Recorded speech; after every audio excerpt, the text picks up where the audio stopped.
Hi folks, it's Mrs. Kendall here. For World Book Day, I've chosen to read a chapter from one of my favourite books when I was younger, Matilda by Roald Dahl. It's about a little girl who just loves to read, so you can probably see why it spoke to me as a kid. She references, interestingly, one of my other favourite books, The Secret Garden, and I can't recommend that one highly enough too. So here we are. I hope you sit back, relax and enjoy a chapter from Matilda. Chapter 1. The Reader of Books. It's a funny thing about mothers and fathers. Even when their own child is the most disgusting little blister you could ever imagine, they still think that he or she is wonderful. Some parents go further. They become so blinded by adoration, they manage to convince themselves their child has qualities of genius. Well, there is nothing very wrong with all this. It's the way of the world. It is only when the parents begin telling us about the brilliance of their own revolting offspring that we start shouting, "Bring us a basin, we're going to be sick." School teachers suffer a good deal from having to listen to this sort of twaddle from proud parents, but they usually get their own back when the time comes to write the end-of-term reports. If I were a teacher, I would cook up some real scorchers for the children of doting parents.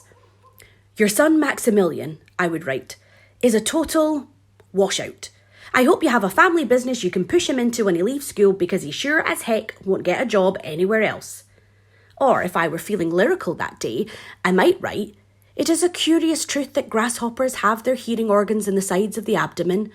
Your daughter Vanessa, judging by what she's learnt this term, has no hearing organs at all."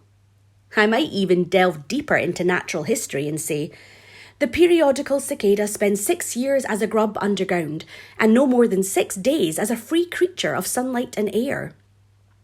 Your son Wilfred has spent 6 years as a grub in this school, and we are still waiting for him to emerge from the chrysalis." A particularly poisonous little girl might sting me into saying, "Fiona has the same glacial beauty as an iceberg, but unlike the iceberg, she has absolutely nothing below the surface." I think I might enjoy end-of-term reports for stinkers in my class. But enough of that. We have to get on. Occasionally, one comes across parents who take the opposite line, who show no interest at all in their children, and these, of course, are far worse than the doting ones. Mr. and Mrs. Wormwood were two such parents. They had a son called Michael and a daughter called Matilda, and the parents looked upon Matilda in particular as nothing more than a scab. A scab is something you have to put up with until the time comes when you can pick it off and flick it away. Mr. and Mrs. Wormwood looked forward enormously to the time when they could pick their little daughter off and flick her away, preferably into the next county or even further than that. It is bad enough when parents treat ordinary children as though they were scabs and bunions, but it somehow becomes a lot worse when the child in question is extraordinary, and by that I mean sensitive and brilliant. Matilda was both of these things, but above all, she was brilliant. Her mind was so nimble and she was so quick to learn that her ability should have been obvious even to the most half-witted of parents. But Mr. and Mrs. Wormwood were both so gormless and so wrapped up in their own silly little lives that they failed to notice something unusual about their daughter. To tell the truth, I doubt they would have noticed had she crawled into the house with a broken leg. Matilda's brother Michael was a perfectly normal boy, but the sister, as I said, was something to make your eyes pop. By the age of 1.5, her speech was perfect, and she knew as many words as most grown-ups. The parents, instead of applauding her, called her a noisy chatterbox and told her sharply that small girls should be seen and not heard. By the time she was 3, Matilda had taught herself to read by studying newspapers and magazines that lay around the house. At the age of 4, she could read fast and well, and she naturally began hankering after books. The only book in the whole of this enlightened household was something called Easy Cooking, belonging to her mother, and when she had read this from cover to cover and had learned all the recipes by heart, she decided she wanted something more interesting. "Daddy," she said, "do you think you could buy me a book?" "A book?" he said. "What do you want a flaming book for?" "To read, Daddy." "What's wrong with the telly, for heaven's sake? We've got a lovely telly with a 12-inch screen and now you come asking for a book. You're getting spoiled, my girl." Nearly every weekday afternoon, Matilda was left alone in the house. Her brother, 5 years older than her, went to school. Her father went to work and her mother went out playing bingo in a town 8 miles away. Mrs. Wormwood was hooked on bingo and played it 5 afternoons a week. On the afternoon of the day when her father had refused to buy her a book, Matilda set out all by herself to walk to the public library in the village. When she arrived, she introduced herself to the librarian, Mrs. Phelps. She asked if she might sit a while and read a book. Mrs. Phelps, slightly taken aback at the arrival of such a tiny girl unaccompanied by a parent, nevertheless told her she was very welcome.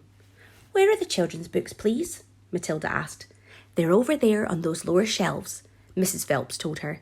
"Would you like me to help you find a nice one with lots of pictures in it?" "No, thank you," Matilda said. "I'm sure I can manage." From then on, every afternoon, as soon as her mother had left for bingo, Matilda would toddle down to the library. The walk took only 10 minutes, and this allowed her 2 glorious hours sitting quietly by herself in a cosy corner devouring one book after another. When she had read every single children's book in the place, she started wandering round in search of something else. Mrs. Phelps, who had been watching her with fascination for the past few weeks, now got up from her desk and went over to her. "Can I help you, Matilda?" she asked. "I'm wondering what to read next," Matilda said. "I've finished all the children's books." "You mean you've looked at the pictures?" "Yes, but I've read the books as well." Mrs. Phelps looked down at Matilda from her great height, and Matilda looked right back up at her. "I thought some very poor," Matilda said, "but others were lovely. I liked The Secret Garden best of all. It was full of mystery. The mystery of the room behind the closed door and the mystery of the garden behind the big wall." Mrs. Phelps was stunned. "Exactly how old are you, Matilda?" she asked. 4 years and 3 months, Matilda said. Mrs. Phelps was more stunned than ever, but she had the sense not to show it. "What sort of book would you like to read next?" she asked. Matilda said, "I would like a really good one that grown-ups read, a famous one. I don't know any names." Mrs. Phelps looked along the shelves, taking her time. She didn't quite know what to bring out. How, she asked herself, does one choose a famous grown-up book for a 4-year-old girl?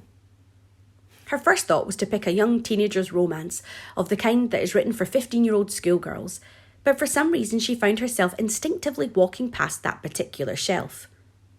"Try this," she said at last. "It's very famous and very good. If it's too long for you, just let me know and I'll find something shorter and a bit easier." "Great Expectations," Matilda read, by Charles Dickens. "I'd love to try it." "I must be mad," Mrs. Phelps told herself, but to Matilda she said, "Of course you may try it." Over the next few afternoons, Mrs. Phelps could hardly take her eyes from the small girl sitting for hour after hour in the big armchair at the far end of the room with a book on her lap. It was necessary to rest it on the lap because it was too heavy for her to hold up, which meant she had to sit leaning forward in order to read. And a strange sight it was, this tiny dark-haired person sitting there with her feet nowhere near touching the floor, totally absorbed in the wonderful adventures of Pip and old Miss Havisham and her cobwebbed house and the spell of magic that Dickens, the great storyteller, had woven with his words.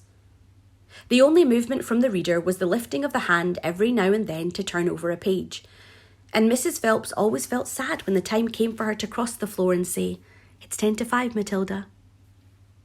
During the first week of Matilda's visits, Mrs. Phelps had said to her, "Does your mother walk you down here every day and then take you home?" "My mother goes to Aylesbury every afternoon to play bingo," Matilda had said. "She doesn't know I come here." "But that's surely not right," Mrs. Phelps said. "I think you'd better ask her." "I'd rather not," Matilda said. "She doesn't encourage reading books, nor does my father." "But what do they expect you to do every afternoon in an empty house? Just mooch around and watch the telly?" "I see. She doesn't really care what I do," Matilda said a little sadly. Mrs. Phelps was concerned about the child's safety on the walk through the fairly busy village high street and crossing the road, but she decided not to interfere.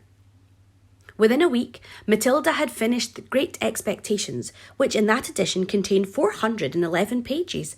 "I loved it," she said to Mrs. Phelps. "Has Mr. Dickens written any others?"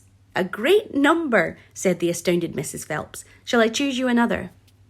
Over the next 6 months, under Mrs. Phelps' watchful and compassionate eye, Matilda read the following books: Nicholas Nickleby by Charles Dickens, Oliver Twist by Charles Dickens, Jane Eyre by Charlotte Bronte, Pride and Prejudice by Jane Austen, Tess of the D'Urbervilles by Thomas Hardy, Gone to Earth by Mary Webb, Kim by Rudyard Kipling, The Invisible Man by H.G. Wells, The Old Man and the Sea by Ernest Hemingway, The Sound and the Fury by William Faulkner, The Grapes of Wrath by John Steinbeck, The Good Companions by J.B. Priestley, Brighton Rock by Graham Greene, Animal Farm by George Orwell. It was a formidable list, and by now Mrs. Phelps was filled with wonder and excitement, but it was probably a good thing that she did not allow herself to be completely carried away by it all. Almost anyone else witnessing the achievements of this small child would have been tempted to make a great fuss and shout the news all over the village and beyond, but not so Mrs. Phelps. She was someone who minded her own business and had long since discovered it was seldom worthwhile to interfere with other people's children. Mr. Hemingway says a lot of things I don't understand, Matilda said to her, especially about men and women, but I loved it all the same. The way he tells it, I feel I am right there on the spot, watching it happen. A fine writer will always make you feel that, Mrs. Phelps said, and don't worry about the bits you can't understand. Sit back and allow the words to wash around you, like music. I will. Did you know, Mrs. Phelps said, that public libraries like this allow you to borrow books and take them home? I didn't know that, Matilda said. Could I do it? Of course, Mrs. Phelps said. When you have chosen the book you want, bring it to me and I can make a note of it and it's yours for 2 weeks. You can take more than one if you wish. From then on, Matilda would visit the library only once a week in order to take out new books and return the old ones. Her own small bedroom now became her reading room, and there she would sit and read most afternoons, often with a mug of hot chocolate beside her. She was not quite tall enough to reach things around the kitchen, but she kept a small box in the outhouse which she brought in and stood on in order to get whatever she wanted. Mostly it was hot chocolate she made, warming the milk in a saucepan above the stove before mixing it. Occasionally she made Bovril or Ovaltine. It was pleasant to take a hot drink up to her room and have it beside her as she sat in the silent room reading in the empty house in the afternoons. The books transported her into new worlds and introduced her to amazing people who lived exciting lives. She went on olden day sailing ships with Joseph Conrad. She went to Africa with Ernest Hemingway and to India with Rudyard Kipling. She travelled all over the world while sitting in her little room in an English village. So there you have it. That's the first chapter of Matilda by Roald Dahl. I really hope that today and every other day you find time to read. As Matilda says, it manages to take you to other places and to meet other people. Enjoy.